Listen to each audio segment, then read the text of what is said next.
3, 2, 1, and we are live. Instagram, Spotify, iTunes, all the things. Make sure you subscribe. All that likey business. Yeah, it's Vegan Stephen. Create now. Alright, so I'm here to sell you all the instruments in the colour white, so you can write your own stuff on it. Check out all the links below and all that good stuff. Patreon. We're here to talk about synthesis. Surprise! Here's some reverb. Nope. Reverb says no. There it is. Reverb's like auto-tune. Once you have some reverb on, you can get away with murder. Not so much with delay, kind of, because it's a bit too... You can hear all the mistakes. Anyway, jeez, that light is burning my face off. Okay. Let's see how we're getting on. Alright.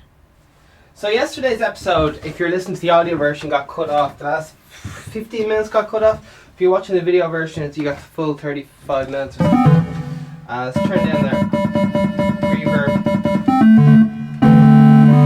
Once again, the equipment does not matter. You can use any kind of free synth plugin. I think Synth 1 is a free, possibly free. Loads of open source stuff. So it doesn't matter what tools you're working with. Personally, I like, if I can, to have a knob per function synth, which is kind of a luxury. But look. Excuse me, I like the old synthesizers because we just have one knob, and I don't know, staring at a screen is one thing, but it's a bit of an investment. Personally, I think it's the best way to learn, but that's just because that's the way I learn. Okay, LFOs. There's not even else sweating in here. LFOs. Alright, waveforms. What have we got? 4 of them. Name them off. What have you got? Sine wave, triangle wave, which is fundamental. Sine wave is just fundamental. Just kind of going in a circular motion. Alright. The room starts shaking. Fucking love it. Absolutely gorgeous. Sine waves are often used for this kind of stuff. FM synthesis. For example, a triangle being modulated by... Is this on sync? It is on sync. That's the sound of... That's the sound of... oh, it's gorgeous, isn't it? It's almost like a filter. The more you use one oscillator to frequency modulate the other oscillator, the higher the frequencies are. Again, I'll this with my hand. We can use an LFO to do that if we wished. Here is a basic triangle LFO.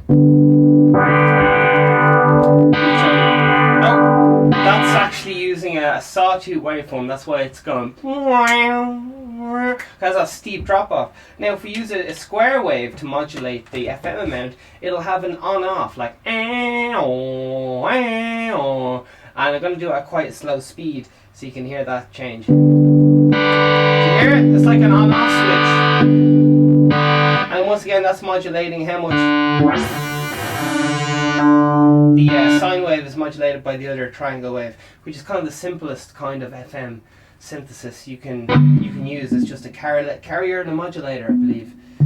Alright, anyway, let's get into it. So that's FM. I'm a big fan of it. Do you know what might be a little bit easier to understand if we use it for pitch? Because FM is a little bit confusing. So, FM is to do with additive synthesis, and that is one of the most expensive ways of using it. Yamaha, I believe, uses like 6. Does Yamaha make the DX7? 6 oscillators and 6 modulators or something. Who knows? But that's quite an expensive way of doing things in the analog world. In the digital world, it's not.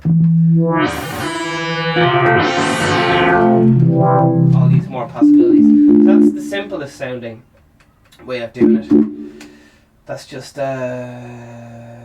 stuff happening. Okay, so yeah, the four main waves types shapes. I know I keep going over this.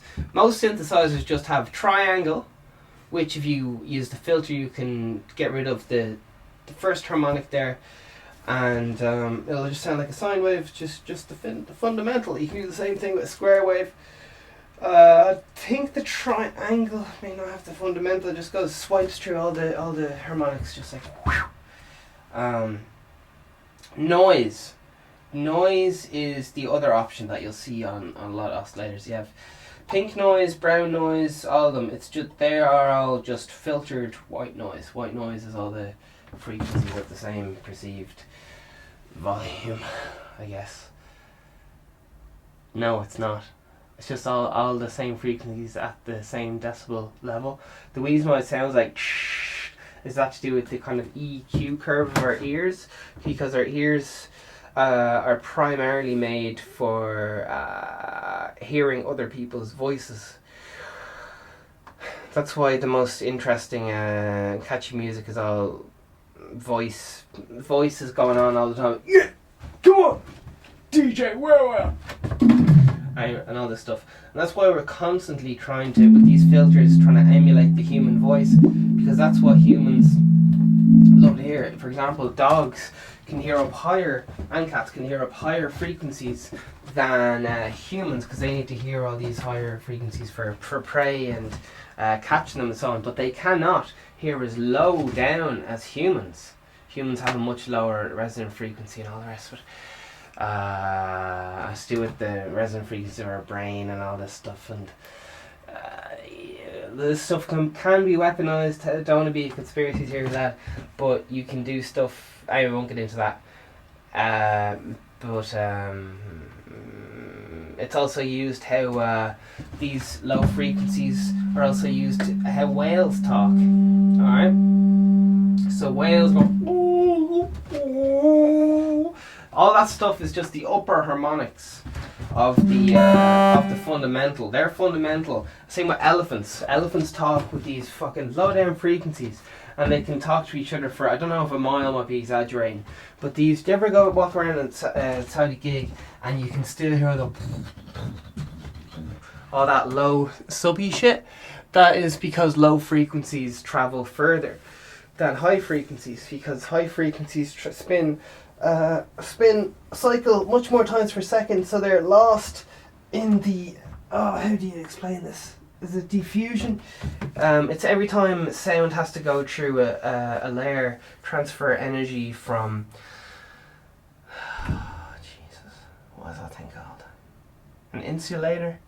And anyway, it loses energy every time. It has to change form through air and then change into brick and then change back to air. It loses energy, so that's why all the high frequencies lose energy, because they oh Jesus, it's to do with kind of standing waves, kind of, and other things. But yeah, basically low frequencies are cool as flick, and they're also used to in all the cinema. Where is this? Oh yeah, you probably can't hear that, but you can feel it.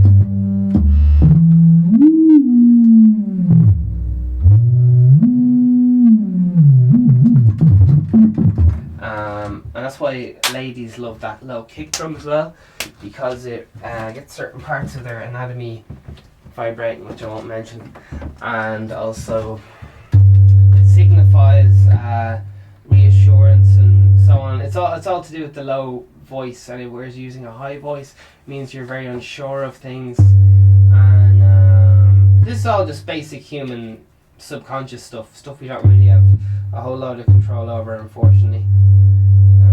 A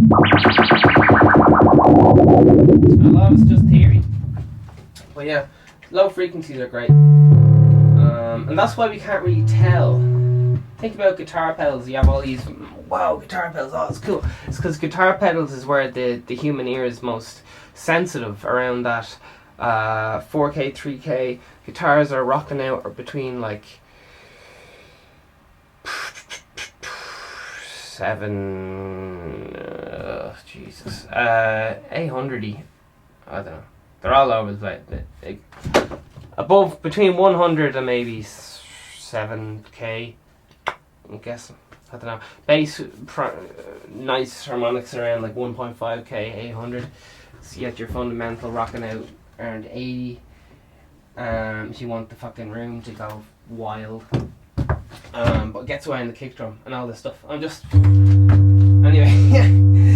So our ears are very, very sensitive in those upper frequency ranges. And that's why we can do all fancy stuff in the high end. It's to do with how many times they cycle per second, and how much energy it takes to represent that.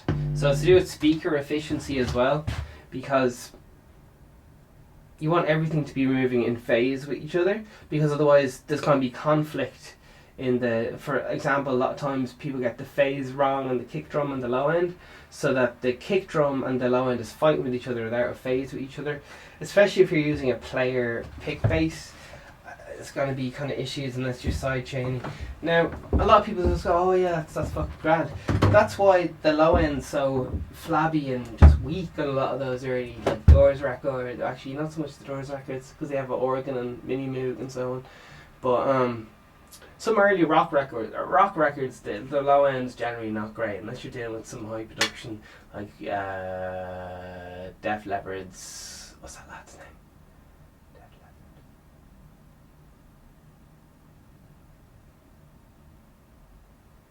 Flip! He was going out with like Shania Twain or something for a while. Oh, he's a legendary producer. All your Timberland lads and... Anyway.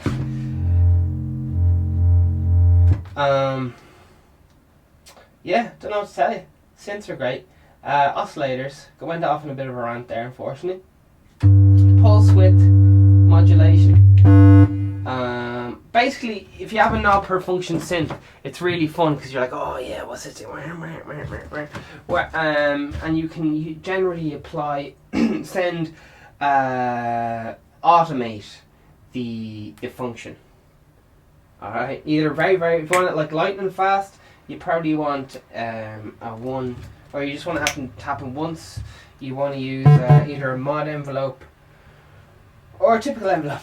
Mod envelopes are kind of often limited to, an attack and decay. More extravagant envelopes have sustain and release, but they're for more keypads and so on. For percussion, it's often just attack decay. Yeah. So when you have the filter, the envelope, how's the filter attack? How's the envelope when it's applied to the filter? What's all that about? Okay. So if you have, what have we got here? Alright, that's halfway. I'm going to put up the resonance. Let's put on a bit of distortion so we can really hear what's going on. I'm just going to move it around my hand. So that's the kind of sound you'd be getting if you're applying a triangle. And here's the sound you'd be getting if you're applying a sawtooth.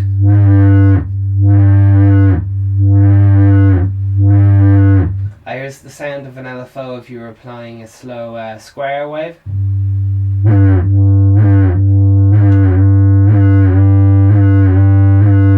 And so on. Random would be like a... and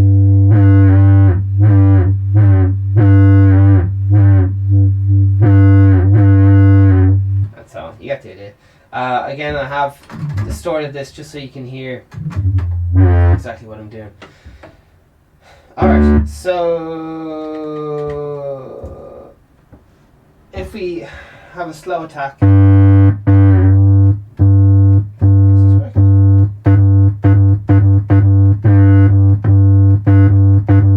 Yeah, the envelope is slowly rising, that filter up, the decay is how long it takes to reach its highest point to the sustain, and then the sustain will tell it. It just plots out like the 4 basic plot points of like the graph. Like the attack is the volume swell, whoop, whoop. That kind of stuff is the attack. Okay. Oh, lads. My mind is melted. Alright. Here we go. We're going to keep going. Here's some noise. This is what noise sounds like. Here's noise.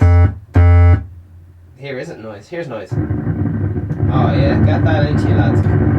Portamento. Let's talk about portamento. Portamento is Italian for sliding, as far as I remember. So let's have a listen to portamento. So we're going to use a saw wave. And portamento is just like sliding. So if you think of a guitar slide, or even a vocal slide, like woo, woo. So you can either choose to slide in between all the notes or some of the notes. So auto might choose if you have one finger on and then you stop playing, and okay, it doesn't re-trigger if the envelope is re-triggered. If the amplification envelope is triggered, then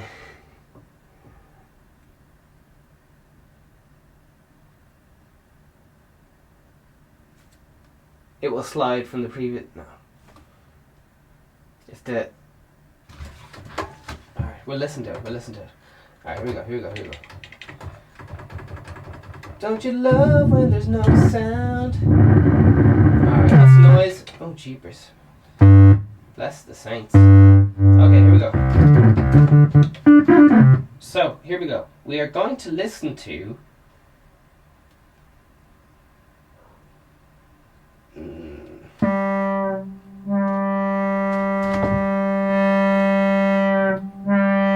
Alright, here's the slow attack.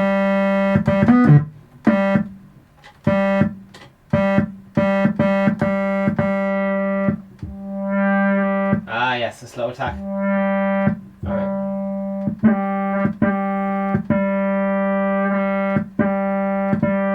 Now that's very subtle. Mustn't have the right buttons in the right place. Alright. Technical issues are a bit of crack, aren't they?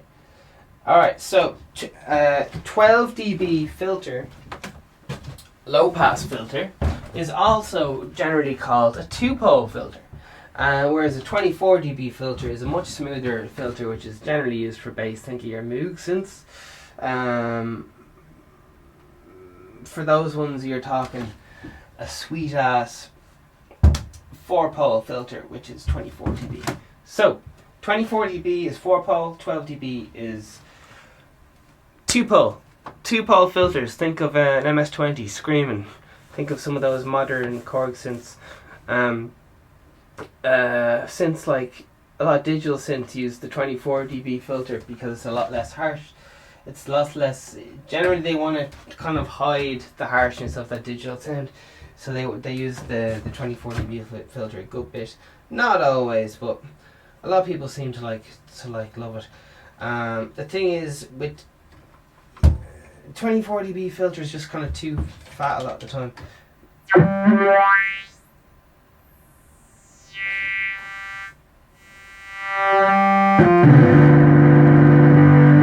So this is a high pass filter. So the high end is always there, and so it lets the high end through no matter what. That's your high end there. I think high end is just like whistling. Or it's whistling. Here's a band pass filter, which is just the middle of the sound. These are lovely for pads with reverb on.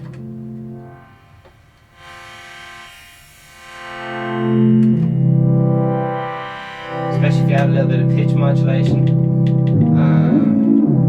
Makes shit sound huge. Sometimes too huge. I'm adding in a load of extra oscillators here.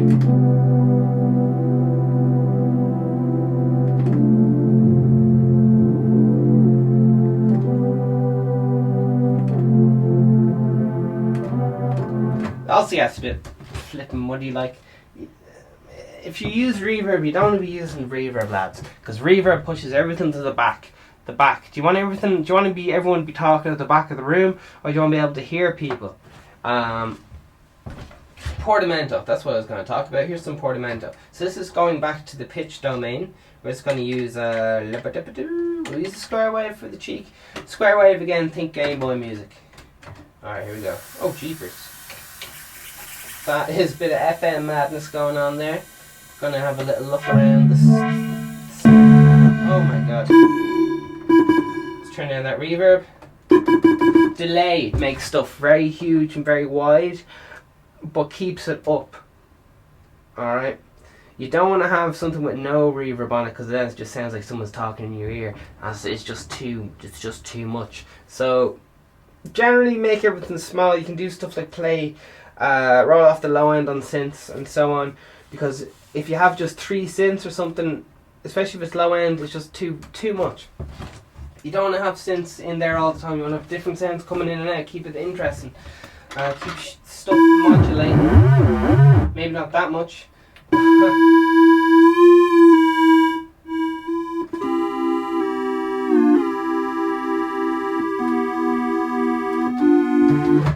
Yeah, so here's portamento, okay? So I'm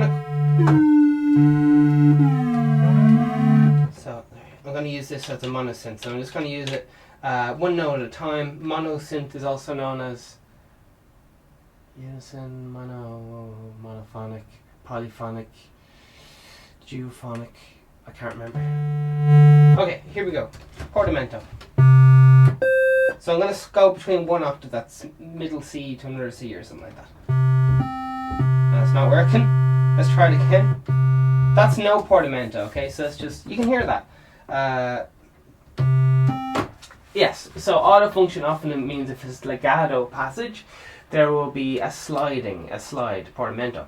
But if there is a staccato passage, which is like you click a percussive sound, there will be no portamento. Legato, portamento. Stop speaking Italian. Alright, here we go. Let's use a slidey. Oh yeah. A slide, that's portamento. And depending on how much portamento you use, the longer it'll take to switch between the 2 notes. So here's a little bit of portamento, you probably won't even notice, it's just like... Oh yeah. And you can also use an envelope to do that motion. But a one-shot envelope. Well, all envelopes are one-shot, aren't they? Anyway. Alright, you get sliding around, and here's an auto. So, you notice how when it's a one percussive sound, it doesn't slide between, but if I keep my fingers on, which is a legato movement, it will slide between. And so that's on its longest, slowest setting, and then a bit faster again halfway.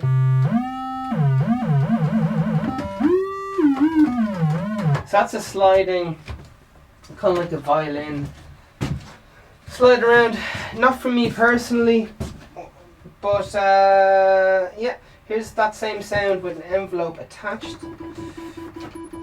So that's going to be, it's going to be shooting between those 2 notes, okay? So here's what that sounds like. Let's bring that down. So this kind of sounds like a bit like a kick drum or something. So we're listening to oscillator sliding in pitch.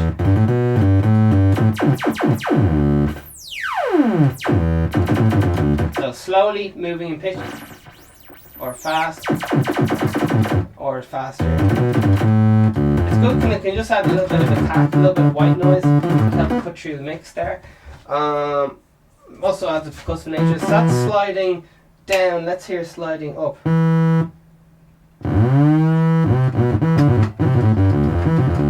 A lot less intrusive, a lot less, more easy on the ears, much fatter, I think. Let's hear that down the low end. I don't know if you guys will be able to hear this though.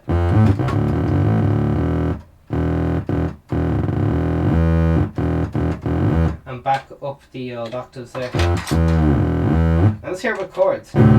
Oh, shoot the bed. Now, if you're using cores, you really want to be using either a bandpass filter, or if you're using a lot of reverb, or else high pass filter, 24 dB. Well, it doesn't matter what dB you use. You're just basically shaving off that low end, because otherwise it's going to be too big. If you have other things going on, forget about it. This is why people go, oh man, the fucking mix sounds like shit. It's because you're too much low end going on. Everything's fighting with each other. Alright, so we're not wrapping up. We have another 5 minutes to go. Alright, let's see what else we got going on here. Here's a little bit of sync. So sync is when you set one oscillator to try and do the exact same as what the other oscillator is doing. So you get kind of a tearing sound because it's kind of ripping through the frequencies trying to copy what the other oscillator is doing. It's kind of like the internal conflict you get when you're trying to stop eating yourself. Oh jeepers, my word, ladies and gentlemen. You hear that? Here's just we'll use cheeky square waves, so it'll sound rotten. Alright, here's one square wave. Lovely, okay? You can hear that? Now, here is a sync wave. So the first oscillator is playing a note, like C. Now the second oscillator is doing a different note. It could be doing the same note up octaves or any note, like it could be doing this note, like losing it, or else really down low, like whoa, or whatever. Okay, so let's introduce the second oscillator. Now this is doing the same note. Okay. Again, we're using a high pass filter there. It's only letting the high end through to so that doesn't sound too huge, so it's usable, especially in a band setting. If you have all this huge fat end on a synthesizer, you won't be able to hear the bass guitarist. You won't be able to hear the low end on the synth or another synth or the low. Yeah, it just becomes a mess. Everything is masking. Anyway, a lot of this stuff, bad mixing, most of it is down to poor orchestration, lack of image, cohesive image, and so on. Anyway, but sure, it's a bit of fun. It's a bit of fun.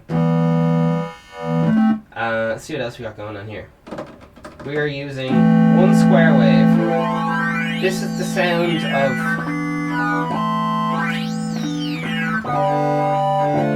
one oscillator trying to do a sync on the other oscillator. And I'm just ripping it through with my hand there. And from below.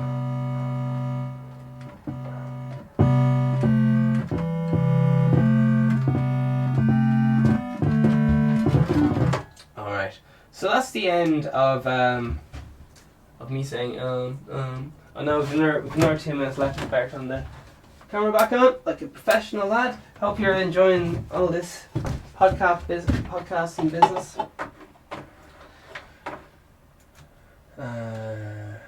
This stuff just used to confuse me. I was so confused by it, so I think once it's explained in an approachable way, perhaps you'll be able to get it in your noggin and stop using presets, or at least learn how to modify them. Today's date is the 7th of the 3rd, 2020. The time is 16:33. Alright, oscillators. Here's your keywords. LFO, envelope, oscillator. You gotta know the key waveforms. Sine, triangle. Let's hear them while I'm doing them. Here's a sine wave. Here's a few sine waves. Here's a triangle wave. Here's a few triangle waves. Here's a saw wave, much harsher, because it's playing all the harmonics. And there's the chord, and here is a square wave, and here is a square chord. Here is I'm going to modulate the square, what's that called? The pulse width. That's being modulating the pulse width of the square waves. Let's bring another square wave for the crack, one octave below perhaps. So it's like a sub, if you will. Oh Jesus.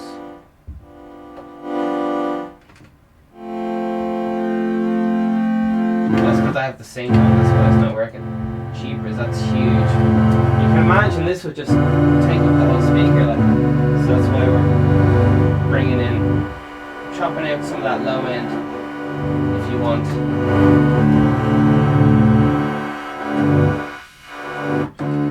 Let's hear some reverb and lash that bandpass on.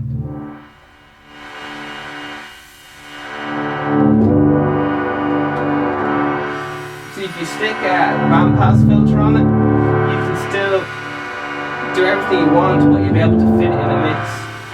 Because once again, you want to be staying away from reverb in a way, because reverb pushes everything way back down the end of the hall. Delay makes things huge, but keeps them in your face. Compressing, moderation, loads of compressors in a chain. 1 to 2%, 1 to 2 dB of reduction per compressor. Putting 1176s first to decapitate the peaks, and then a slow opto compressor like an LA2A or a DBX160 on auto, so it has a slow, gradual threshold. Just some possibility tips. I also use a distortion pedal that shaves off the low end there. That's why people use tube screamers a lot of times, just to high pass the low end, so it's easier to mix. Also makes the speaker act differently. Guitar, a lot of people seem to be putting their synths through guitar amps to shave off the high end and low end, so they can use it. Lash it in with that mid-focused SM57 on the guitar amp. I recommend the guitar amps. If you want vintage, Fox AC30. If you want modern high gain distortion, a Marshall. If you want clean but just frequencies shaved off, use a Fender. That's even at all frequencies. If you want something to just imitate and not really do anything, use one of those Roland digital amps. Hashtag no shade. Alright. Anyway, ping pong delay is pretty fun. And I don't think you really need a chorus unless you're low on oscillators or else don't have LFOs. Some controversial thoughts, very controversial. Let us know below. I might not reply to comments, but I'll give them a like. Sure, listen, we'll see what happens. All the best. Stay pumped. You can do it. It's only synthesis. I know it's confusing, but getting out of preset land's pretty class, because then you're not buying loads of synths just for the presets and shit. You're just like, you can whip up anything anywhere. Synthesis, once you get your head around it, it's just like anything else, like walking. Over now.